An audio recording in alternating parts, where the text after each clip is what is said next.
ورحمۃ اللہ وبرکاتہ۔ بسم اللہ الرحمن الرحیم۔ عزیز طلباء و طالبات، آج کے ہمارے سبق کا عنوان ہے حج۔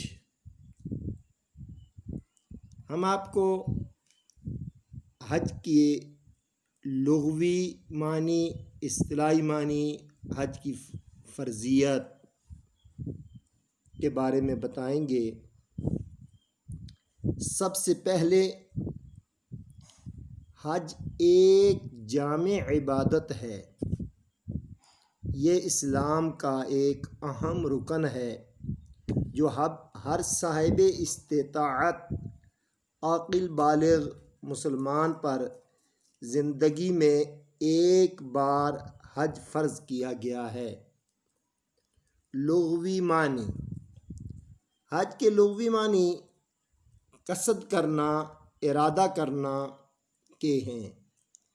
اصطلاحی معنی: حج سے مراد 8 ذی الحجہ سے 13 ذی الحجہ تک خاص آداب سے بیت اللہ کی زیارت کرنا اور تمام مناسک حج کو ادا کرنا حج کہلاتا ہے۔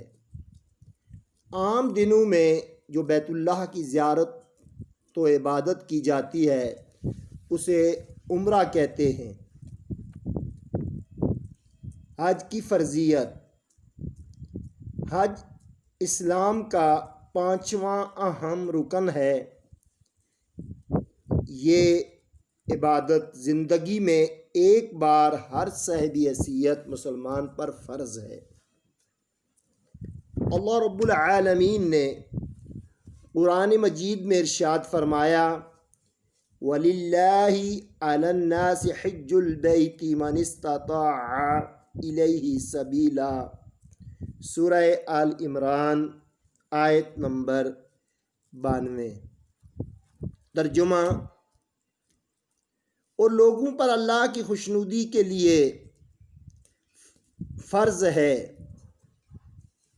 جو بھی اس کی راہ میں قدرت رکھتا ہو بیت اللہ کا حج کرے۔ حج کے بارے میں احادیث مبارکہ، یعنی حج کی اہمیت احادیث کی روشنی میں۔ رسول اکرم صلی اللہ علیہ وسلم نے ارشاد فرمایا، ترجمہ: جسے کسی بیماری نے یا کسی ضرورت نے یا کسی ظالم حکمران نے نہ روک رکھا ہو، اس کے باوجود وہ حج نہ کرے تو چاہے وہ یہودی مرے چاہے نصرانی یعنی عیسائی۔ رسول اللہ صلی اللہ علیہ وسلم نے ارشاد فرمایا: الحج المبرور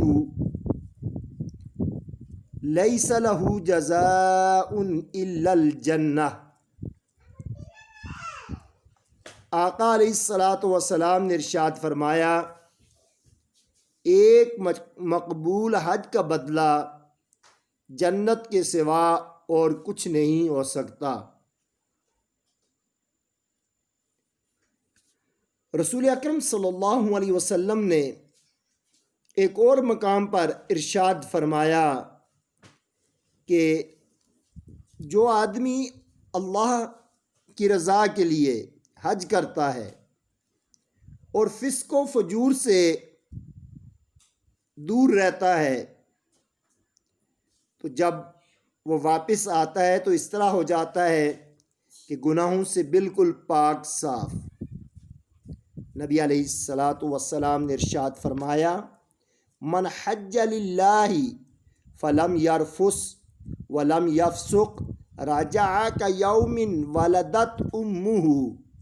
ترجمہ: جس نے حج کیا اور اس میں گناہوں اور برائیوں سے بچا رہا تو ایسے پاک و صاف ہو کر واپس آئے گا جیسے اس نے ماں کے پیٹ سے جنم لیا ہو۔ مناسک حج۔ مناسک حج کو ارکان حج بھی کہتے ہیں۔ حج کے آداب رسوم کو بھی مناسک کہا جاتا ہے۔ نمبر 1، میقات۔ حدود حرم کو میقات کہتے ہیں۔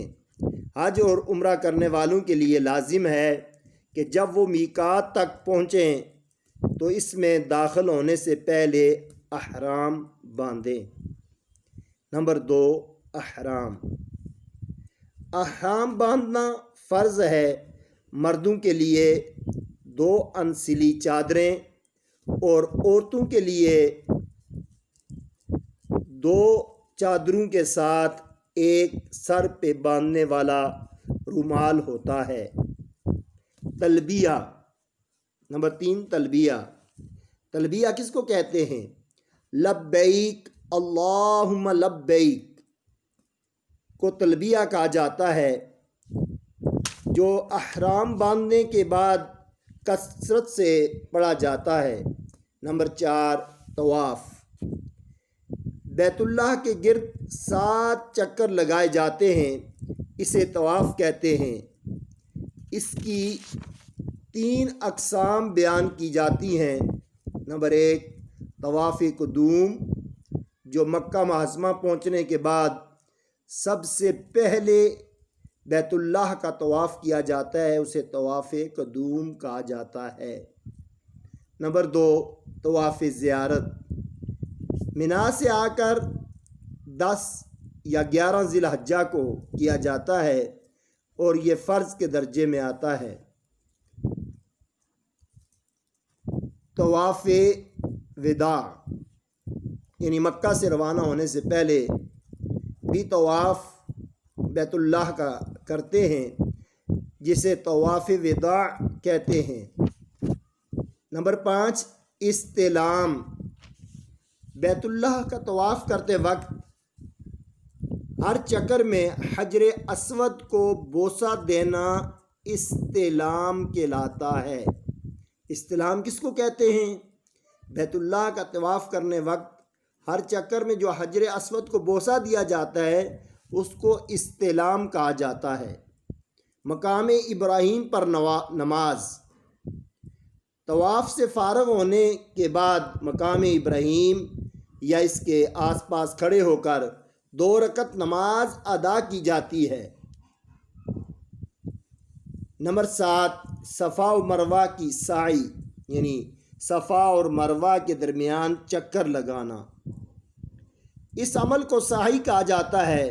یہ حج اور عمرہ میں واجب کا درجہ رکھتا ہے۔ منا میں قیام۔ ذی الحجہ کی 8 تاریخ کو حاجی صاحبان رات کو منا کے مقام پر قیام کرتے ہیں اور 9 تاریخ کو یہیں سے میدان عرفات جاتے ہیں اور 10 تاریخ کی صبح کو واپس یہیں آ جاتے ہیں اور قربانی بھی منا کے مقام پر کی جاتی ہے۔ رمج بھی یہیں پر کی جاتی ہے۔ 3 دن یہاں قیام کیا جاتا ہے۔ 12 ذی الحجہ تک یہاں قیام واجب ہے، 13 تاریخ کا اختیاری ہے۔ یعنی 8 سے لے کر 12 تاریخ تک منا میں قیام کرنا ضروری ہے اور 13 تاریخ کو اگر آپ چاہیں وہاں قیام کریں، اگر چاہیں نہ کریں۔ نمبر 9، وقوف عرفات۔ ذی الحجہ کی 9 تاریخ کو میدان عرفات میں حاضر ہونا حج کا رکن اعظم کہلاتا ہے۔ اللہ سے گناہوں کی بخشش کی دعا مانگی جاتی ہے اور ظہر اور عصر کی نمازیں اکٹھی پڑھی جاتی ہیں۔ مغرب کے وقت یہاں سے روانہ ہوتے ہیں، یعنی ان کو ظہرین کہتے ہیں۔ مغرب کے وقت یہاں سے روانہ ہو جاتے ہیں۔ نمبر 10، مزدلفہ میں قیام۔ میدان عرفات سے واپسی پر 10 تاریخ کی شب مزدلفہ میں بسر کی جاتی ہے اور مغرب اور عشاء کی نمازیں ملا کر پڑھی جاتی ہیں۔ نماز فجر کے بعد حاجی حضرات مینا میں آ جاتے ہیں۔ یہ جو نماز پڑھی جاتی ہے اس کو مغربین کہا جاتا ہے۔ نمبر 11 قربانی۔ 10 تاریخ کو مینا پہنچ کر قربانی کی جاتی ہے اور اس کے بعد حاجی حضرات اپنے احرام کھول دیتے ہیں۔ نمبر 12 رمج۔ مینا میں 3 پتھر لگے ہوئے ہیں جن کو جمرات کہتے ہیں۔ مینا میں 3 پتھر لگے ہوئے جن کو جمرات کہتے ہیں۔ 10، 11 اور 12 ذی الحج کو ان کو ساتھ ساتھ کنکریاں ماری جاتی ہیں۔ یہ انسان کا شیطان سے بیزاری اور نفرت کا اظہار ہوتا ہے۔ نمبر 13 سر منڈوانا۔ احرام کھولنے کے ساتھ ہی مردوں کے لیے سر منڈوانا اور عورتوں کے لیے سر کے تھوڑے سے بال کٹوانا بھی مناسک حج میں شامل ہے۔ فلسفہ حج۔ حج میں مرکزیت، اجتماعیت کا راز چھپا ہوا ہے، یعنی ساری دنیا کے مسلمان ایک جگہ جمع ہوتے ہیں اور ایک لباس میں، ایک آواز میں جب وہ والہانہ طور پر لبیک اللہم لبیک لا شریک لک لبیک کہتے ہیں، اس وقت پتہ چلتا ہے کہ مسلمانوں کے اندر اتحاد اور مسلمانوں کے اندر آپس میں اتفاق کا ایک سمندر جو ہے مسلمانوں کا نظر آتا ہے، جس کی وجہ سے مسلمان غیر اقوام کے سامنے متحد اور متفق نظر آتے ہیں۔ حج کے فوائد۔ حج کے فوائد میں انفرادی فوائد، یعنی انفرادی طور پر بندہ حج سے کیا سیکھتا ہے۔ انفرادی طور پر سب سے پہلی چیز جو انسان سیکھتا ہے وہ ہے روحانی پاکیزگی۔ حج ایک عظیم عبادت ہے جس سے انسان اپنا تزکیہ نفس کرتا ہے، جس سے روحانی پاکیزگی حاصل کی جاتی ہے۔